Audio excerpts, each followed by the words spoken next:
The Bend 500 has finished for this season. Not gonna lie, when this race was announced, I wasn't that excited about it. Sandown has always been the home of the 500, except for when it wasn't, and when it wasn't, it was really not a popular venue for those. Queensland Raceway had its moments, but it didn't really last that long. And Phillip Island, well, there's really no reason why it's not been on the calendar since 2019. It's not been a good circuit for racing. It wasn't really, aside from here and there moments. The most memorable moment of those races was when Cameron McConville went sailing from turn 1 to the middle of turn 3. And it probably wasn't a good sign when, instead of being excited about the Bend 500, I was more excited about the TCR World Tour coming down.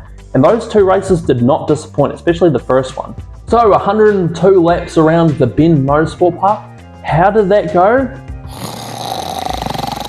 Well, if I have to be frank, it wasn't the best. Once the race started and the first lap melee sort of subsided, everyone really got into their rhythm. There were a few moments here or there that raised a few eyebrows. The wheels interlocking is still an issue. Somehow these Beyblades, as Brodie Kostecki called them, it's still on these cars because Declan Fraser had a massive issue and sort of ruined his race because he was 3 laps down from there, him and Andre Heimgartner. And it's put Andre Heimgartner on a dangerous position. I think he's outside the playoffs now. And there were a lot of drivers that would go off in that really long right-hander.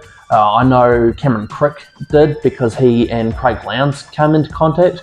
Cameron McLeod, as he was running in 3rd at the time, went off the road, and James Moffat went halfway back to Adelaide when he went off. The big moment of the race, I reckon, is when Jamie Whincup came in for his first stop. Now, when they put the fuel connector on the side of the car, it wasn't really doing its job properly, unfortunately, and they got bugger all. Not only did they get bugger all fuel in the car, but also they lost a hell of a lot of time and dropped massively down the order.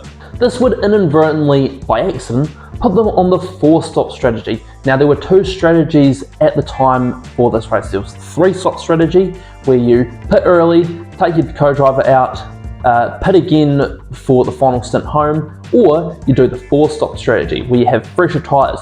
But that relies on a safety car. Do you know what we didn't have? A safety car. Yes, for 500 kilometres, there was no safety car in this race. Apparently, it's the first time since 1990 that this predecessor to the Bathurst 1000 race, whether it's been at Sandown, Queensland, Phillip Island, etc., or now the Bend, hasn't had a safety car. Yeah, it's been nearly 35 years. So unfortunately, well, for those that want to go back to the good old days, it was a race like the good old days because everyone was spread out as hell. Well, everyone except the 2 leaders. When Jamie Whincup had his issue, it would end up being the 38 car of Kostecki and Hazelwood and the 6 car of Waters and Winterbottom fighting. Not gonna lie, was a decent scrapped. It's just a shame that the cars got close, but they didn't get too close. And it was like this for probably like 2 or 3 stints in the race. And when it was all said and done, Brodie Kostecki and Todd Hazelwood would be the inaugural winners of the Airtouch 500 at the Bend. Strange name, I know.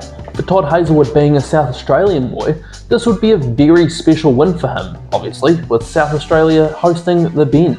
Second was Cameron Waters and Mark Winterbottom. Not bad for Mark Winterbottom considering I don't think he's been racing a car since the end of last year. In 3rd place would be Matt Payne and Garth Tander, which would mean a Ford sweep. In fact, this was Ford's first Enduro win since the 2019 Bathurst 1000, and well, we don't talk about that race. Other noteworthy performances for co-drivers were Scott Pye managing to smash to the field and put Will Brown in a good spot for them to finish 4th. Harry Jones when he was racing his first supercar. Not a bad result for Harry and Anton. But my standout co-driver is Job Stewart. Cooper Murray in the 99 team started this race, which meant for a wee bit Job was racing the main drivers, and he really held his own. It was a good audition for a driver that's rumoured heavily to be getting a 2026 seat. So, do I think this race was good? Not really. Do I think this race was terrible? Not really either. I think it was a very 5 out of 10 race. Very bit much of a snooze fest, yes, But that's only because there wasn't many variables. To have some races be exciting, you need variables. I mean, just look at the 2003 Sandown 500. That race was full of variables. But what did you guys think of the Bend 500? Are you excited to have this race back for at least 3 more years, or are you dreading the next 3 more years? Comment down below and give me your thoughts, because it's interesting seeing the engagement of this comment section. And like and subscribe, and see you in the next video, whatever that is.